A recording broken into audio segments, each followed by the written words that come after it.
now we have proved material very strong. And we discuss about nonlinear property. So I am directly going to that. So in modern material science, we are interested to develop material from starting from its chemical composition.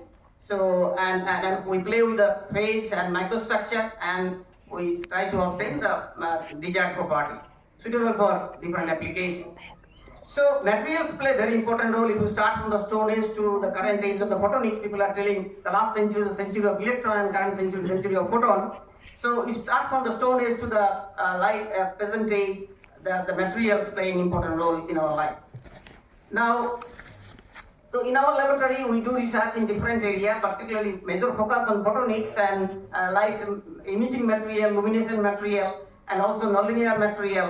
And we prepare material with the laser, as well as we had another interesting research area that we are doing, that is random laser, that one of my students was he presented a poster, random laser development, and also we do work with the 2D material for energy energy harvesting, like triboelectric energy harvesting also we do.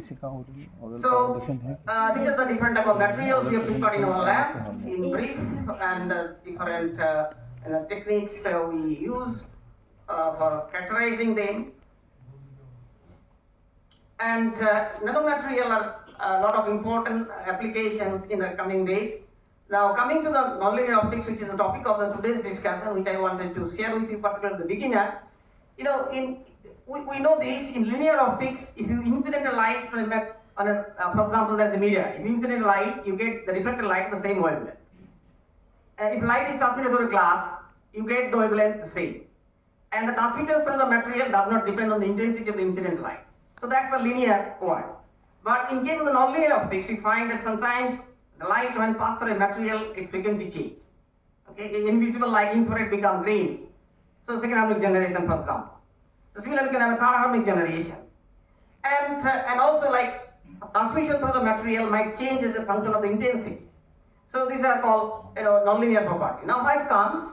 So the basic is the polarization. So when you shine light on a dielectric material, for example, induce dipole moment, and the induced dipole moment polarization proportional to the electric field. So that's the linear optics. So the P and E are the same frequency, they are proportional. So if E is of frequency omega, P will be omega, so same wavelength is written as a reflection or reflection in linear optics. But if you expand it, there are other higher order terms, like which depends on E square, E cube, and so on, and the coupling coefficients are called the susceptibility. So this is linear, this is the first order nonlinear, and the second chi3 is the third order nonlinear susceptibility. Now because of the chi2, you can have a second harmonic generation, you can mix two wavelengths, it's called some frequency, you can have a difference frequency, and all these possible with the chi2. And with the chi3, you can have a multiphoton absorption, like we will be discussing with the multiphoton absorptions in nonlinear material that we observe, and we calculated the chi3. So chi3 is responsible for different interesting nonlinear property, like third harmonic generation possible, nonlinear absorption, multiphoton absorption, and nonlinear reflection also possible. Like the refractive index is a common sense, all of you know, that does not change the intensity of the light. But in nonlinear optics, the refractive index may vary with the intensity of the light. So that's because of the chi3. So we observe experimentally some chi3 based property. For example, the multiphoton absorption, just some simple equations I'm just giving in the beginning, that when the light propagates through a material, then if there is multiphoton absorption, then these equations will be used, like the intensity of the light as a function of the length, like z is the distance along the z. For example, there is a sample along z axis, then the intensity of the light traveling through the material along z vary with z, and there can be, it is proportional to I as well as nonlinear dependent with I. Now depending upon the value of the n, you can get what is the number of photons using that, like 2 photons or 3 photons, etc., that you can understand. And if this equation can be solved, you can get an expression for the light out, I out, which depends on the linear absorption as well as some nonlinear absorption. Alpha 0 is linear and alpha n is nonlinear absorption. So like there is a single photon absorption, this is linear absorption. There can be 2 photon absorption in the material, and multi-photon absorption also possible in material. Now, the Z-scan technique is a very simple technique. I request the chairman, sir, please remind me, because when we give talk, the time becomes relativistic, so we forget. So please remind me when I have to stop. So, the jet scan technique is very simple. Like there is a laser source and you use a beam splitter. Then the light is split into two parts. So one part is going this side, another part is coming here, and which is used as a reference. Now the light when pass through, then we use a lens, and then the sample you put in a translation state, then you translate the sample along the direction of propagation of the light. And there is a detector here. Now there are two types of jet scan. One is called open aperture and the closed aperture. In case of open aperture, you keep open the full face of the detector, and the closed aperture, you put some aperture in before the detector. Now in case of open aperture, because the face is open, so you can detect both. You can detect the absorption property, but the reflection you cannot, because whole light is coming. But here, to know the effect of the refraction, if there is a reflection, then you have to use this closed aperture. Otherwise, the reflection cannot be counted. So in open aperture data, we can analyze, and then we can get about information about the multiphoton absorption. And to get the nonlinear reflection, so you have to do the closed aperture experiment. Now, let me explain that what happens. Like when the light is passing through a lens, the light gets focused. All of you know that. So at the focus, the diameter of the beam is minimum. So the intensity is maximum at the focus. Now if you go the left of the focus, the right of the focus, the intensity decreases. So the intensity profile of the beam, when the sample translates here from left to right from the focus, say focal point is here. So the sample is translated, then the sample see here the low intensity light, then maximum intensity light, again low intensity light. So it is like this. When the sample is going like this, so it sees the low intensity at first, and then at the center it will see very large intensity, and then again the right it will see low intensity. Now let the absorptions in the material alpha as a two part. One is the linear absorption alpha 0, which is independent of the intensity, which is normal, we know in the linear one. But there is another term which depends on the intensity of the light, and this is nonlinear coefficient. If this is present, then what will happen? When the intensity is large, then alpha is large. Now all of us know the Beer-Lambert law, like the transmittance for a material T is equal to T0 to the power minus alpha L. This type of relations you are habituated. Now alpha, it depends on the intensity, then what will happen? If beta is positive, then at the center the intensity is large, so alpha will be large, so the T will be less. So when you translate the sample, if you see the transmittance in this detector, if you collect the intensity and divide with the input, then you get the transmittance. You will see that there is a dip in the transmittance, and if you see like this, then you understand that there is a beta. If it is not, then it will be flat. There will be no change of the transmittance as a function of Z or as a function of I, because when Z changes, the I change. So I is a function of Z. So in experiment, if you observe this type of nature, then we say that there is a nonlinear absorption. It can happen the reverse also. It's called saturable absorption. There can be, I'll show you that in our experiment with the one sample we got both saturable absorption. This is called reverse saturable absorption. Also you can have a saturable absorption like the more intensity when there is more, the more transmittance when the intensity is high. It's called saturable absorption, because if the absorption is saturated, like the bleaching of the ground state, then the material does not absorb the light, so light gets passed through. Okay. So this type of behavior also observed that make the sign of the beta negative, then you have a more transmittance. So this is called nonlinear absorption. Now, when you do the closed aperture experiments, then you can get the effect of nonlinear diffraction. The refractive index is a function of the intensity. N is equal to N0 plus N2I, for example. So N2 is the nonlinear coefficient. Now if N2 is positive, then then you can have a positive nonlinear effect or the negative nonlinear effect. Like this is like this.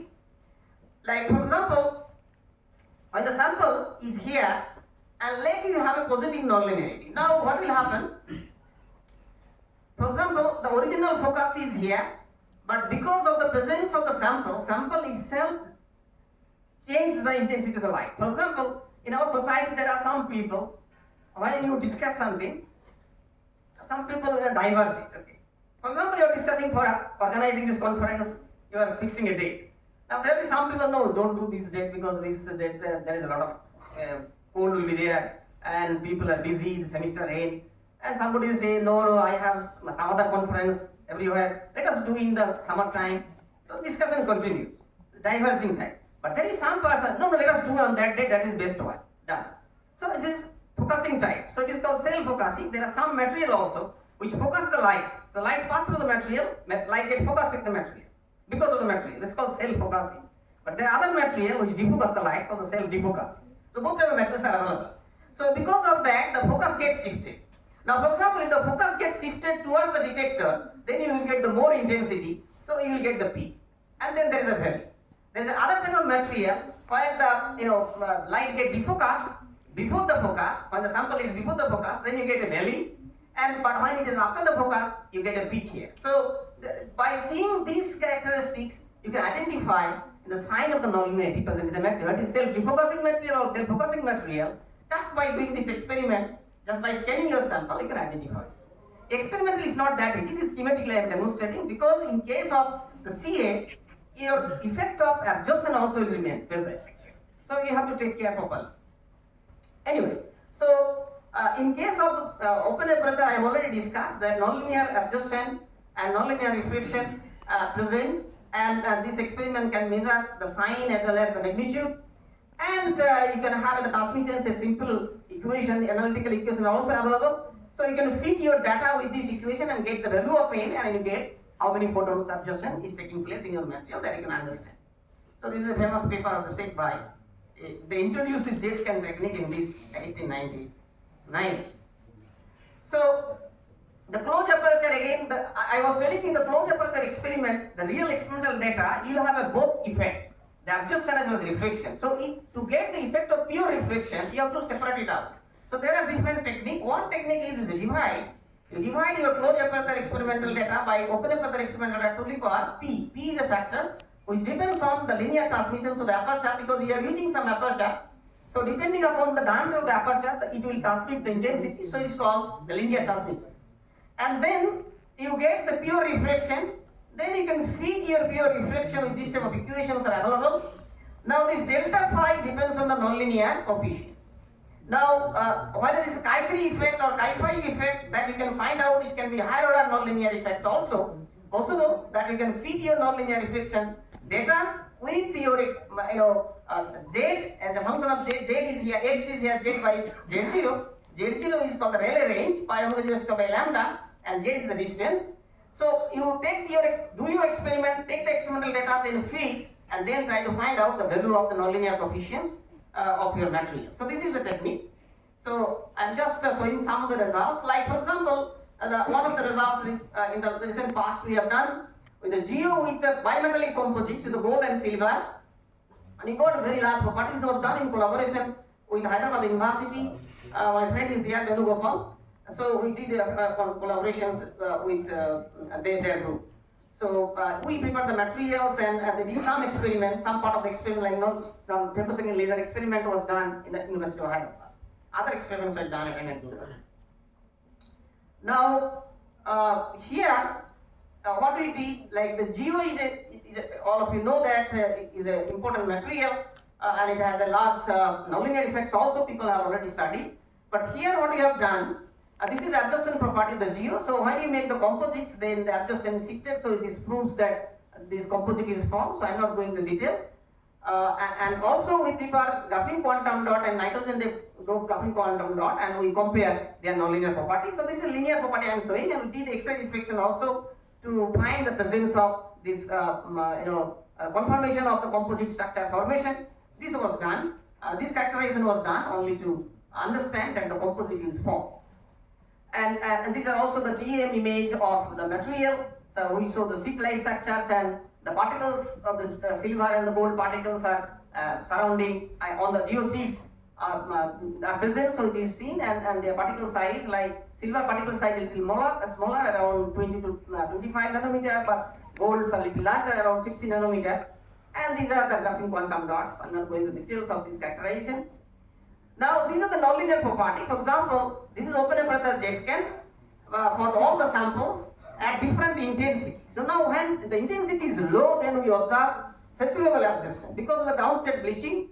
So the transmittance was increasing. But when you have a higher intensity, then there is a multi-photon absorption with the 2 photon, with the 3 photon absorption takes place together, and excited state carrier, like from the higher state there are 3 carrier absorption. So because of that, we get the reverse saturable absorption.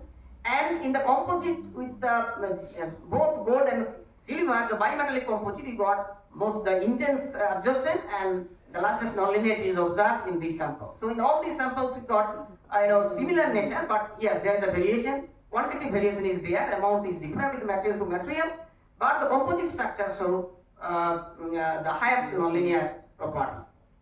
So these solid lines are the theoretical fitting. It was bit critical to fit this experimental data because it is complex, because there is a switching from saturable absorption to reverse saturable absorption. So and also here both are present together, 2p and 3p both together present. So we have to deal with the equations properly to fit the experimental data.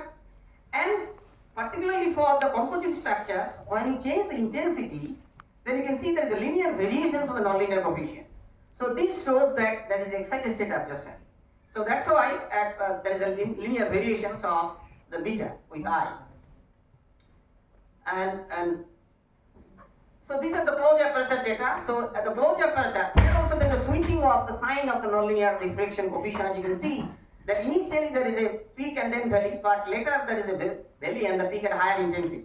So this type of switching also observed with the intensity because of this composite structure. And at lower intensity was negative and it switches to positive as the intensity increase in all these samples.